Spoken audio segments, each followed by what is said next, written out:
Welcome back to mister Tollywood channel. நான் இன்னைக்கு 2024 release ஆன தி வாஸ்ப் அப்படிங்கிற ஒரு சைக்கலாஜிக்கல் த்ரில்லர் மூவியோட ஸ்டோரி தான் சொல்ல போறேன். இது நார்மல் பேட்டர்ன்ல இல்லாத ஒரு வித்தியாசமான சைக்கோ த்ரில்லர் மூவி. கிளைமேக்ஸ்ல நீங்க ஒன்னு எதிர்பார்த்திருப்பீங்க, ஆனா நீங்க எதிர்பார்க்கறது நடக்காம வேற ஒன்னு நடக்கும். மிஸ் பண்ணாம பாருங்க. ஓகே மக்களை, வாங்க மூவிக்குள்ள போலாம். படத்தோட ஓபனிங் சீன்ல ஒரு பொண்ணை காட்டுறாங்க. இவ தான் படத்தோட ஹீரோயின். பேரு ஹீத்தர். ஒரு ரவுண்டான கல்ல கையில வச்சுக்கிட்டு எதையோ நினைச்சு ஏங்கி இங்க அழுதுகிட்டு இருப்பா. அப்படியே கட் பண்ணிட்டு அவரோட வீட்டை காட்டுறாங்க. அவரோட வீட்டுல நிறைய விஷப்பூச்சிகள் அப்படியே பெருசா இருக்கும். அதெல்லாம் ஃப்ரேம் பண்ணி அழகா செவத்துல மாட்டி வச்சிருக்காங்க. அப்போ ஒரு வாஸ்ப், அதாவது தமிழ்ல குளவி, அது என்ன பண்ணுதுன்னா கிச்சனோட ஜன்னல்ல இருந்து வெளியில போறதுக்காக துடிச்சிட்டு இருக்கும். அதை பார்த்த ஹீரோக்கு இன்னைக்கு வண்டியாடா அப்படின்னு சொல்லிட்டு வடிவலி எலிய பார்த்து காண்டாகிற மாதிரி இவ குளவியை பார்த்து காண்டாக்கி அப்படியே ஒரு கண்ணாடி டம்ளருக்குள்ள போட்டு அடைச்சிடறா. அதை அடைச்சிட்டு அப்படியே என்ன வேடிக்கை பார்த்துட்டு இருக்கிற ஹீரோயின் திடீர்னு அவளோட புருஷன் சைமனை கூப்பிட்டு, எங்க அந்த குளவி கூட எங்க இருக்குன்னு பார்க்க கூடாதா? டெய்லி 20-30 வருது, டெய்லி எவ்வளவுதான் அடிச்சு கொள்றது, கொஞ்சம் என்னன்னு செக் பண்ண கூடாதுன்னு சொல்றப்போ அவன் இவ பேசுறத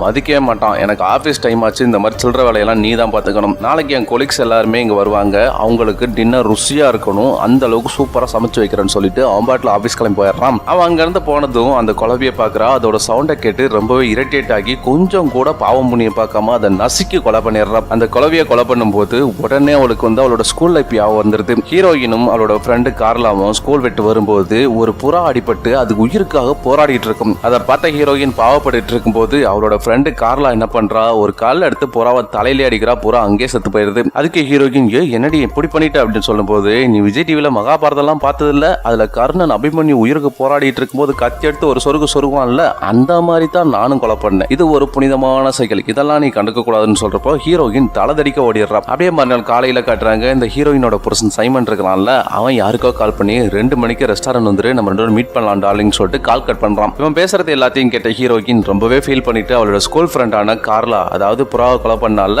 அவளுக்கு ஃபேஸ்புக்ல மெசேஜ் பண்ணலான்ட்டு போகும்போது இவளுக்கு மனசே வராது. ஏன்னா இவங்க 2 பேரும் ரொம்ப வருஷத்துக்கு முன்னாடி சண்டை போட்டு பிரிஞ்சிருப்பாங்க. இருந்தாலும் ஹீரோயினுக்கு அவளோட புருஷன் பண்ண துரோகத்தை யார்ட்டியா சொல்லி அழணும் போல இருக்கும். அதுக்காக கார்லாக்கு மெசேஜ் பண்ணலான்னு போகும்போது இவளுக்கு மனசு வராம திரும்பவும் லேப்டாப்பை க்ளோஸ் பண்ணி வச்சிடறான். அடுத்த அன்னைக்கு ஈவினிங் சைமனோட எம்ப்ளாயிஸ் அண்ட் ஃப்ரெண்ட்ஸ் எல்லாருமே டின்னருக்காக ஹீரோயின் வீட்டுக்கு வந்திருப்பாங்க. அப்போ ஒரு குழவி சீலிங்ல இருந்து வெளியில வரத பார்த்த ஹீரோயின் சேம கடுப்பாகி ஒரு சுத்தில ஒன்னு எடுத்துக்கிட்டு சீலிங்கை போட்டு டம்னு உடைக்கிறா. அதுல இருந்து ஒரு பெரிய குழவி கூட கீழே விழுந்துருது. ஹீரோயின் ஐயோன்னு கத்துறதை கேட்டுட்டு வேகமா அங்க வர சைமன் ஹீரோயினை காப்பாத்தி வெளியில கொட்டிட்டு போயிடுறான். பட் இந்த குழவிங்கனால யாருக்கும் எந்த பாதிப்பும் இருக்காது. டின்னருக்கு வந்த எல்லாரும் சாப்பிட்டுட்டு அங்க இருந்து கிளம்பிடுறாங்க. அவங்க கிளம்பினதுதான் போச்சு. சைமன் ஹீரோயினை பிடிச்சி லெஃப்ட் ரைட்னு வாங்கி ஏறி விட்டுருவான். அப்படியே கட் பண்ணிட்டு ஹீரோயினோட ஃப்ரெண்டு கார்லாவை கட்டுறாங்க. அவ ஒரு சூப்பர் மார்க்கெட்ல கேஷியரா ஒர்க் பண்ணிட்டு இருப்பா. ஒரு கிளாம் முடிச்சுட்டு இவ வீட்டுக்கு கிளம்பும்போது ஹீரோயின் கிட்ட இருந்து இவளுக்கு மெசேஜ் வருது. அது என்ன மெசேஜ்னா, நாளைக்கு 2 மணிக்கு ஆர்கிடெக்ட் கஃபே அப்படின்ற ஒரு இடத்துல மீட் பண்ணலாண்டி, கொஞ்சம் வந்துருன்னு சொல்லி மெசேஜ் பண்றான். பட் கார்லாவுக்கு இன்னும் அந்த கோவம் அப்படியே இருக்கும் போல. அச்சிப்போ அப்படின்ற மாதிரி அந்த மெசேஜ் அப்படியே இக்னோர் பண்ணிடுறான். அந்த நேரத்துல கார்லாவோட ஆன்லைன் ஃப்ரெண்டான லோகன் கிட்ட இருந்து மெசேஜ் வருது. அவன் கார்லாவுக்கு, நீ எதுக்கும் கவலைப்படாத கார்லா, உன்னோட வீட்டு வாடகையை நான் இந்த மாசம் கொடுத்துறேன், நீ அதை பத்தி ஒரி பண்ணிக்கான்னு சொல்லிட்டு மெசேஜ் பண்றான். உடனே கார்லா, எனக்கு கொஞ்சம் அர்ஜென்டா தேவைப்படுத்துப்பா, கொஞ்சம் இன்னைக்கே நீ அனுப்பிவிட்டா நல்லா இருக்கும்னு சொல்லிட்டு ரிப்ளை பண்ணிட்டு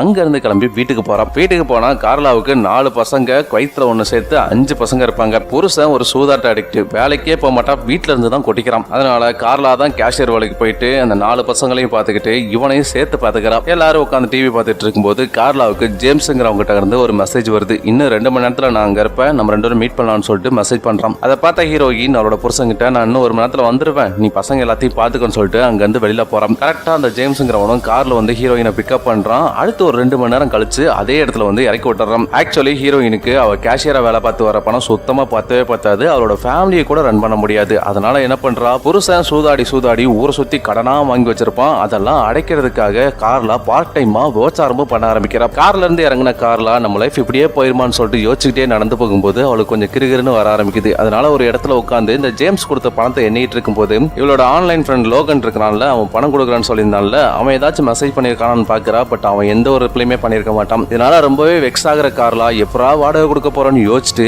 அளவும் முடியாம அப்படியே அவளோட கோவத்தை கண்ட்ரோல் பண்ணிட்டு அவ கொடுக்குற ரியாக்ஷன் இருக்கும் பாருங்க, அல்டிமேட்டா இருக்கும். அடுத்து அப்படியே ஹீரோயின் அனுப்பின மெசேஜ் பாக்குறா. அதை பார்த்துட்டு சரி நாளைக்கு மீட் பண்ணலாம்னு சொல்லி 2 பேரும் ஆர்கிடெக்ட் கஃபேல மீட் பண்றாங்க. ரொம்ப நாள் கழிச்ச ஃப்ரெண்ட்ஸ் 2 பேரும் மீட் பண்றாங்க. ரொம்ப அப்படியே கட்டி பிடிச்சு தழுவி பேசுவாங்கன்னு பார்த்தா அதுதான் கிடையாது, ரொம்பவே ஃபார்மலா பேசுறாங்க. ஹீரோயின் மேல கார்லாவுக்கு அப்படி என்னதான் கோவம்னு தெரியல, அப்படி இரிட்டேட் ஆகிற மாதிரியே மூஞ்ச வச்சுக்கிட்டு ஏதோ வேண்டா வெறுப்பா வந்த மாதிரி உட்காந்துட்டு இருக்கிறா. அதை பார்த்த ஹீரோயின், ஏன்டி இன்னும் பழசவே நினைச்சிட்டு இருக்கிறியா, அதெல்லாம் மறந்துட்டு நார்மலா பேசுன்னு சொல்லும் போது, இங்க பாரு, இந்த பழச பேசு புதுசா பேசுன்னு பேசுறதுக்கெல்லாம் நான் வரல, ஏதோ கூப்பிட்ட கூப்பிட்ட அந்த மரியாதைக்காக வந்தேன், எனக்கு இப்ப டைம் கிடையாது, நான் கிளம்புறேன்னு சொல்லிட்டு வேகமா அங்க இருந்து கிளம்பி போறான். பின்னாடியே போற ஹீரோயின், இங்க பாரு கார்லா, நான் உங்ககிட்ட கொஞ்சம் பர்சனலா பேசணும்னு சொல்லிட்டு, எனக்கு கல்யாணம் ஆகி 15 வருஷம் ஆயிடுச்சு, இன்னுமே ஒரு குழந்தை கூட பிறக்கல அப்படின்னு சொன்ன உடனே, அப்ப என்னோட குழந்தைய தத்தெடுக்கிறதுக்கு வந்தியா, என் குழந்தைய அப்படியே பெத்து வண்ட கொடுத்துடணுமான்னு சொல்லி கோவமா கேட்கிறேன். ஐயோ, நீ நினைக்கிற மாதிரி என்னத்தோட எல்லாம் நான் இங்க வரலடி, நான் சொல்றத கொஞ்சம் பொறுமையா கேளு. என் புருஷன் குழந்தை இல்ல அப்படிங்கிற ஒரே விஷயத்த காரணம் காட்டி வேற ஒரு பொண்ணு கூட இல்லீகல் ரிலேஷன்ஷிப்ல இருக்கிறான்னு சொல்ற. இதை கேட்ட கார்லா,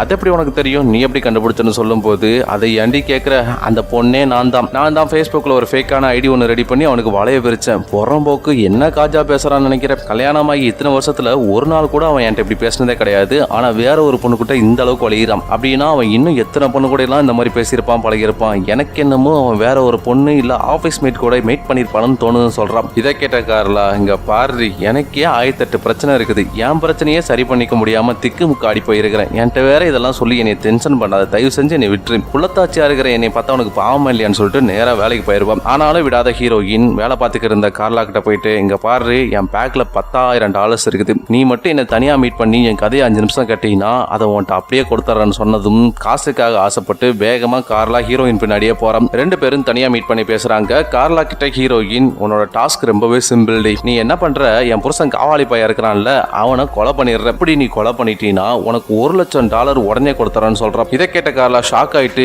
ஏய் உனக்கு என்ன பைத்தியம் பிடிச்சிருச்சா, அதை எப்படி நான்லாம் கொலை பண்ண முடியும், என்னாலாம் சத்தியமா முடியாதுன்னு சொல்றான். உடனே ஹீரோயின், உன்னால மட்டும்தான் முடியும் கார்லா, நீ ஸ்கூல் படிக்கும் போதே அந்த புறாவை ஈவு இறக்கம் இல்லாம தலையிலேயே அடிச்சு கொலை பண்ணவன். சோ நீ நினைச்சா கண்டிப்பா முடியும், உனக்கு பணத்தை வேற நிறைய இருக்குது, இந்த $1,00,000 வச்சு உன் புருஷன் வாங்கின கடனையும் அடிச்சிடலாம், நீயும் நிம்மதியா வாடகை வீட்டுல இருக்கலாம்னு சொல்றான். ஃபர்ஸ்ட் முடியாதுன்னு சொன்ன கார்லா போடி அங்கிட்டுன்னு சொல்லிட்டு அங்க இருந்து வேகமா நடந்து போறான். ஆனா அவரோட கடன் வாடகை எல்லாத்தையும் யோசிச்சுட்டு திரும்ப ஹீரோயின் கிட்ட வந்து, என்னால பண்ணிட முடியுமான்னு யோசிக்கும் போது, ஏய் உனக்கு வாடகை கொடுக்க கூட முடியாத அளவுக்கு தானே நீ இருக்கிற, என்ன ஆன்லைன் ஃப்ரெண்ட் லோகன் உனக்கு காசு அனுப்பிட்டானா, இல்ல அந்த லோகன் வேற யாரும் கிடையாது, நான் தான், உன்னோட நிலைமை என்னன்னு தெரிஞ்சுக்கிட்டு தான் நான் இங்க வந்திருக்கிறேன்னு சொல்றான். இதை கேட்ட கார்லா, ஓ அப்போ நீ ஃப்ரெண்டா பார்க்க வரல, என்ன ஒரு கொலைகாரியா தான் பார்க்க வந்திருக்கிற. எனிவே நான் இந்த கொலையை பண்றேன், ஆனா $1,00,000 என்னால பண்ண முடியாது, எனக்கு $5,00,000 வேணும், அதை ரெடி பண்ணி வச்சுட்டு சொல்லு, நான் வந்து கொலை பண்றேன்னு சொல்றப்போ, ஏய் அதெல்லாம் ரெடியா இருக்குடி, நீ வந்தா மட்டும் போதுன்னு சொல்லிட்டு ஹீரோயின் அங்கிருந்து கிளம்பிடுறான். அடுத்த சீன்ல வீட்டுக்கு வந்த ஹீரோயின் அவரோட பக்கத்து வீட்டு பொண்ணு கூட பேசிட்டு சரிமா பாய்ன்னு சொல்லிட்டு வீட்டுக்குள்ள போறான். மறுநாளும் ஆகிடுது. கார்லா ஹீரோயின் பிளான் பண்ணபடி நேரா ஹீரோயின் வீட்டுக்கு போறான். ஹீரோயின் வீட்டுக்கு போனதுக்கு அப்புறம் ஹீரோயின் கிட்ட,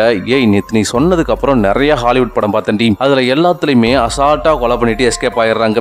உன் புருஷனை கொலை பண்றதெல்லாம் பெரிய வேலையெல்லாம் கிடையாது, நான் ஈஸியா கொலை பண்ணி முடிச்சுட்டுறேன், ஆனா எனக்கு $1 மில்லியன் வேணும், ஒருவேளை உன் புருஷன் செத்து நான் மாட்டிக்கிட்டா நான் ஜெயிலுக்கு போயிருவேன், அப்போ என் குழந்தைங்களெல்லாம் யாரு பார்த்துப்பா, அதனால எனக்கு $1 மில்லியன் வேணும்னு சொல்றான். அதுக்கு ஹீரோயின், அடச்சி அல்பா, எப்பா பாரு காசுன்னு, நீ எவ்வளவு கேட்டாலும் தரண்டி, ஆனா என் புருஷனை பிசுறு தட்டாம முடிச்சு விடணும், அதான் மட்டும் பண்ணிரு போதுன்னு சொல்லிட்டு 2 பேரும் உட்காந்து எப்படியெல்லாம் கொலை பண்ணலாம் அப்படின்னு சொல்லிட்டு டீட்டெயிலா டிஸ்கஸ் பண்ணிட்டு இருப்பாங்க. இவங்க 2 பேரும் பேசிட்டு இருக்கும்போது ஹீரோயின் என்ன சொல்றா, ஏய் எப்படி நீ கொலை பண்ணிருவ, இதை உட்ரி, நம்ம ஸ்கூல் லைஃப்ல எப்படியெல்லாம் இருந்தோம், நீ நான் மட்டும்தான் அப்பெல்லாம் ஃப்ரெண்ட்ஸ், ஒரு நாள் நீ என்னை விட்டுட்டு அப்படியே விலகி போயிட்டு, எனக்கு காரணமே புரியல, சரி அது கூட பரவாயில்ல, ஆனா உன் ஃப்ரெண்ட்ஸ் கேங் கூட சேர்ந்து நான் ஒரு பையன் கூட தனியா பாத்ரூம்ல இருந்த மாதிரியும் அவன் என்னை தடவுன மாதிரியும் ஊர் ஃபுல்லா ரூமர்ஸ் வேற கிளப்பி விட்டீங்க பாரு, அதெல்லாம் எனக்கு மனசு ரொம்பவே கஷ்டமாயிடுச்சுன்னு சொல்றான். இதை கேட்ட கார்லா, இதெல்லாம் ஸ்கூல் லைஃப்ல ஃபன்னுக்காக பண்ணதுடி, அதையெல்லாம் இன்னுமா யோசிச்சுட்டு இருக்கிறேன், அண்ட் நான் ஒன்னும் உன்ன மாதிரி பணக்கார வீட்டுல எல்லாம் பிறக்கலடி, எங்க அப்பா ஒரு குடிகாரன், எங்க அம்மா போட்டு அந்தடி அடிப்பான், போதா குறைக்கு என்னையும் தூக்கி போட மதிப்பான், அதெல்லாம் மறக்கணும்ல,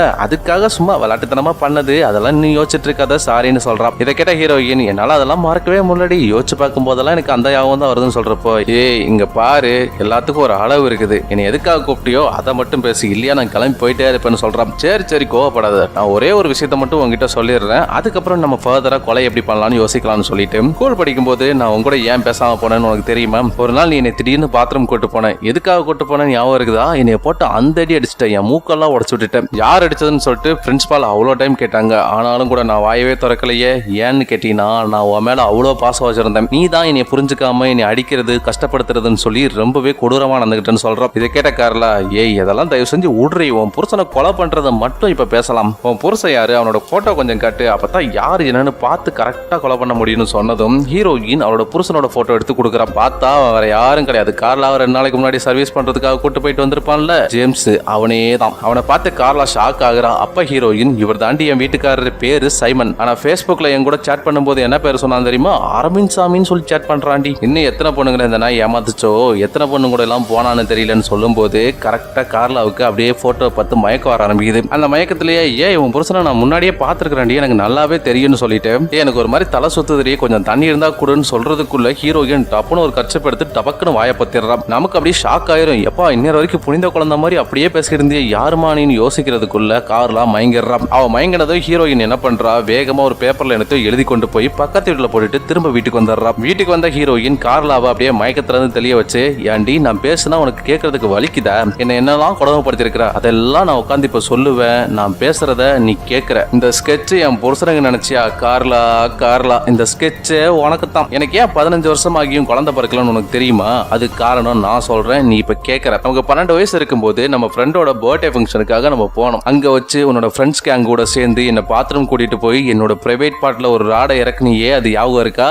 உனக்கெல்லாம் எப்படி இருக்கும்? நீ இறக்குன ராடோட ஒரு சின்ன பீஸ் என்னோட கற்பப்பையில பட்டு அது அப்படியே டியூமரா ஃபார்ம் ஆகி தாண்டி எனக்கு இன்னும் குழந்தை பிறக்கிற பாக்கியமே கிடைக்கல. நான் போகாத கோயில் இல்ல, வேண்டாத தெய்வம் இல்ல, பார்க்காத டாக்டர் இல்ல, ஆனா என்னால ஒரு குழந்தை மட்டும் பெத்துக்க முடியலன்னு சொல்லிட்டு ரொம்பவே வருத்தப்படுறான். இதை கேட்ட கார்லாவுக்கு அல்ல இருக்காது. ஆத்தாடி எம்முட்டு பெரிய விஷயத்த அசால்ட்டா பண்ணிருக்கோம்னு சொல்லிட்டு ரொம்பவே ஷாக்ல இருப்பான். அப்ப ஹீரோயின் கார்லா கிட்ட, நீ இங்கே இரு, நான் கொஞ்ச நேரத்துல வந்துடுறேன்னு சொல்லிட்டு மேல போய் ட்ரெஸ் சேஞ்ச் பண்ணிட்டு வரா. ட்ரெஸ் சேஞ்ச் பண்ணிட்டு வந்தவ கார்லாவோட வாய்க்கிட்ட ஒத்துட்டு, இப்போ சொல்லு இதெல்லாம் உனக்கு ஞாபகம் இருக்கான்னு சொல்லிட்டு கேட்கிறா. ஆனா கார்லா, இது எதுவுமே எனக்கு சத்தியமா ஞாபகம் இல்லடி, ப்ளீஸ் புரிஞ்சுக்கோ, நான் சின்ன வயசுல ஏதோ தெரியாம பண்ணிட்டேன், ப்ளீஸ் என்ன மன்னிச்சிருன்னு சொல்லிட்டு பயங்கரமா கெஞ்சிறான். கெஞ்சிட்டு, இங்க பாரு உனக்கு குழந்தை தானே வேணும், என் வயித்துல இருக்கிற குழந்தைய நீயே எடுத்துக்கோ, இந்த குழந்தையோட அப்பா வேற யாரும் கிடையாது, உன் புருஷன் சைமன் தான், அவனால தான் இந்த குழந்தை என் வயித்துல உருவாச்சுன்னு சொல்றான். இதை கேட்ட ஹீரோயினுக்கு பயங்கர ஷாக் ஆயிரும். அப்ப நீ தான் அந்த சக்காலத்தி அடி, என்ன குழந்தையும் பெத்து கூடாம பண்ணிருவ, என் புருஷன் கூட ஊர் மெஞ்சு அவனோட குழந்தையும் வயித்துல வாங்கிக்குவேன். ஆனா நான் இது எல்லாத்தையும் கேட்டுட்டு அமைதியா குச்சி சாப்பிட்டுட்டு இருக்கணும், அப்படித்தானே? சரி உனக்கு ஒரு விஷயம் சொல்றேன் கேளு. என் புருஷன் இருக்கிறான்ல சைமன், அவனை நேத்தே கொலை பண்ணிட்டேன். கொலை பண்ணதோட எல்லாம் விடல, அவனை அப்படியே பீஸ் பீஸா கண்ட துண்டமா நறுக்கி நாய்க்கு இறையாக்கிட்டான்னு சொல்றான். என்னைய வேற ஒரு பொண்ணு நினைச்சு சேட் பண்ணா அவனுக்கே அந்த நிலைமைனா, என் பிரைவேட் பார்ட்ல ராட இறக்கி என்ன குழந்தை பெத்துக்க விடாம பண்ண உன்னைய சும்மா விட்டுறான்னு சொல்லிட்டு அப்படியே கத்தி எடுத்து வயித்துல குத்த போறா. இதை பார்த்து பதறி போன கார்லோ, ஐயோ எம்மா யாராச்சும் என்னை காப்பாத்துங்கன்னு கதரும் போது அந்த சவுண்டு வெளியில விளையாடிட்டு இருந்த நம்ம ஹீரோயினோட பக்கத்து வீட்டு பொண்ணு இருக்குல்ல, அந்த குட்டி பொண்ணு, அவளுக்கு கேட்டுரும். இதை கொஞ்சம் கூட எதிர்பார்க்காத ஹீரோயின் வேகமா ஒரு டேப் எடுத்துட்டு வந்து வாயை ஃபுல்லா ஒட்டி விட்டுருவா. ஒட்டி விட்டுட்டு, இங்க பாரு உன்னைய பார்த்தா பாவமாவும் இருக்குது, ஆனா என்னோட சைல்ட்ஹுட் மெமரியவும் நாசமாக்கிட்ட, இப்ப என் சக்காலத்தையாவும் வந்து தொலைஞ்சிருக்கிற, உன்னை எப்படி கொலை பண்ணாம விட முடியும்? இருந்தாலும் எனக்கு பாவமா இருக்குது, அதனால உன்னை அவுத்து விடுறேன், உன்னால முடிஞ்சா தப்பிச்சுக்கோன்னு சொல்லிட்டு வேகமா கால் கட்டு கை கட்டு எல்லாத்தையும் அவுத்து விடுறா. அப்ப அவுத்து விட்டு அடுத்த நிமிஷம் கார்ல ஹீரோயினை தள்ளி விட்டுட்டு அந்த வீட்டுல சுத்தி ஓடுறா. ஆனா எல்லா டோருமே லாக்ல இருக்கும். ஒரு ஸ்டேஜ்ல தன்னை காப்பாத்திக்கிறதுக்காக கார்ல என்ன பண்றா, ஒரு சேர் எடுத்து ஹீரோயினை அடிக்க போறா. ஹீரோயின் பயந்து அங்கிருந்து ஓடுறா. இது எல்லாத்தையும் பக்கத்து வீட்டு பொண்ணு பார்த்துட்டு கார்லா தான் ஹீரோயினை கொலை பண்ண போற மாதிரி நினைச்சுக்கும். ஆனா ஹீரோயின் கையில கத்தியோட கார்லாவை தான் கொலை பண்றதுக்காக விரட்டிட்டு இருப்பா. அப்படியே உயிருக்கு பயந்து ஓடிக்கிட்டு இருந்த கார்லா ஒரு ஸ்டேஜ்ல எங்கேயும் ஓட முடியாதுன்னு தெரிஞ்சுக்கிட்டு நேரா ஹீரோயின் கிட்ட வந்து, ஏன்டி நீ எவ்வளவு இன்னசென்டா இருந்த, நான் ஏதோ சின்ன வயசுல தெரியாம பண்ணி தொலைச்சிட்டேன், அதுக்காக 15 வருஷம் 20 வருஷம் கழிச்சு வந்து இப்படி பழி வாங்குறீ, இதெல்லாம் நியாயமா? உன் புருஷன் என்னடி அப்படி பெருசா தப்பு பண்ணிட்டான், ஏதோ உன்னை பிடிக்கல அதனால ஒரு வப்பாட்டி வச்சுக்கிட்டான், இதெல்லாம் பெரிய குத்தமா? அதுக்காக எல்லாம் அவனை கொலை பண்ணி கண்ட துண்டமா வெட்டி நாய்க்கு வேற போட்டிருக்கிற, நீ எவ்வளவு பெரிய கொடூரமான ராட்சசியா மாறி இருக்கன்னு உனக்கு புரியுதான்னு சொல்லிட்டு பயங்கரமா திட்டுறான். இதனால மனசு உடஞ்சு போன ஹீரோயின், நான் மனுஷியா இல்லையாங்கிறது இப்ப முக்கியமே கிடையாது, ஆனா நீங்க 2 பேரும் சேர்ந்து என் லைஃப்ல நிம்மதி சந்தோஷம் அந்த ரெண்டையுமே கெடுத்து விட்டீங்க. நீ சின்ன வயசுல என்னை பாத்ரூம்ல வச்சு ஒரு கொடூரம் பண்ணல, அதுக்கப்புறம் எனக்கு பேனிக் அட்டாக் பயங்கரமா வர ஆரம்பிச்சிருச்சு. நான் அனுபவிச்ச கஷ்டம் வலி வேதனை என்ன சொன்னாலும் உனக்கு புரிய போறது கிடையாது, ஏன்னா நீ அதை அனுபவிக்கல. சரி அதெல்லாம் விடு, அதெல்லாம் சொன்னாலும் உனக்கு புரிய போறது கிடையாது. என்ன நீ மனுஷியான்னு கேட்டல, இப்ப நீ மனுஷியா நான் மனுஷியா அப்படிங்கிறது இந்த ஒரு நிமிஷத்துல தெரிஞ்சிடும் சொல்லிட்டு கத்தி அப்படியே டேபிள்ல வைக்கிறான். டேபிள்ல வச்சுட்டு அவளோட பாக்கெட்டுக்குள்ள கையை விட்டுட்டு எதையோ எடுக்க போறா. அதை பார்த்த கார்லா, தயவு செஞ்சு நான் கொலை பண்ணிடாதீ, பாக்கெட்ல இருந்து கையை எடுறேன்னு சொல்றான். அதை கேட்ட ஹீரோயின், பாக்கெட்ல என்ன வேணாலும் இருக்கலாம், அதை எடுக்கும் போது உனக்கு என்ன வேணாலும் ஆகலான்னு சொல்லிட்டு டப்புன்னு பாக்கெட்ல இருந்து கையை எடுக்கிறதுக்குள்ள